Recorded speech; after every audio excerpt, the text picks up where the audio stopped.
So I've been living with schizophrenic for going on 3 years.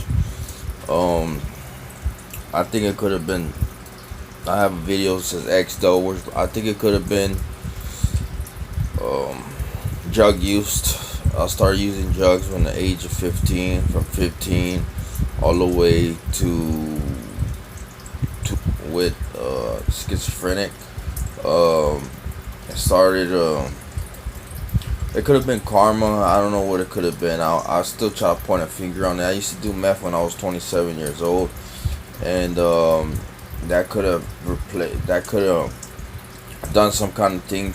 And the whole point is that I live with schizophrenic. I am 32 years old, and I live with schizophrenic. I've been living with schizophrenic since I was 30 years old. It started where um, one day I started getting paranoid. When I was 20, when I was 30, I started getting paranoid. Paranoia come full blown paranoia where I couldn't sleep. I was restlessness, racing thought, stuff like that, and messed me up. Kind of messed me up, and I fight every day to stay alive. I try not to give up. Um, I've been suffering this for 3 years, going on 4 years, and I fight every day. Um, Paranoia. I don't hear voices or see things. I'm just paranoid.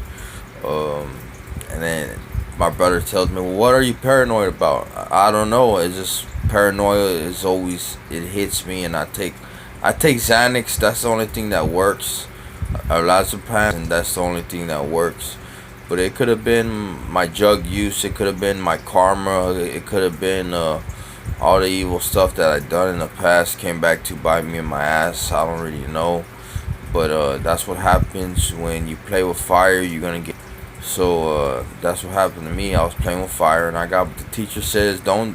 When the teacher used to tell you don't do drugs, well, she was right. Don't do drugs because the fire fries your brain. You have receptors in your brain, and when you do meth or weed up those receptors. So I've been institutionalized all the way when I was 20. When I was 30 years old, I've been institutionalized 40 times, and they still can't figure out my problem.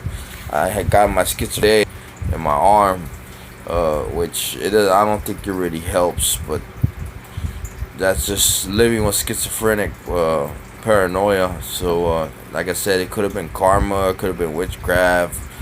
I don't really know.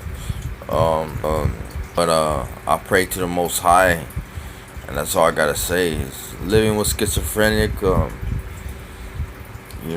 stay in the United States. I stay in Texas. So yeah. So if you live with schizophrenic, know what out. If you don't, then you don't. My best thing to say is stay away from meth. Stay away from cocaine. Stay away from weed. Because you never know when you could turn crazy or you could flip out in your mind. Your mind's very delicate, and your mind's the most powerful thing. But once that goes, then you go. That's all I gotta say. Peace.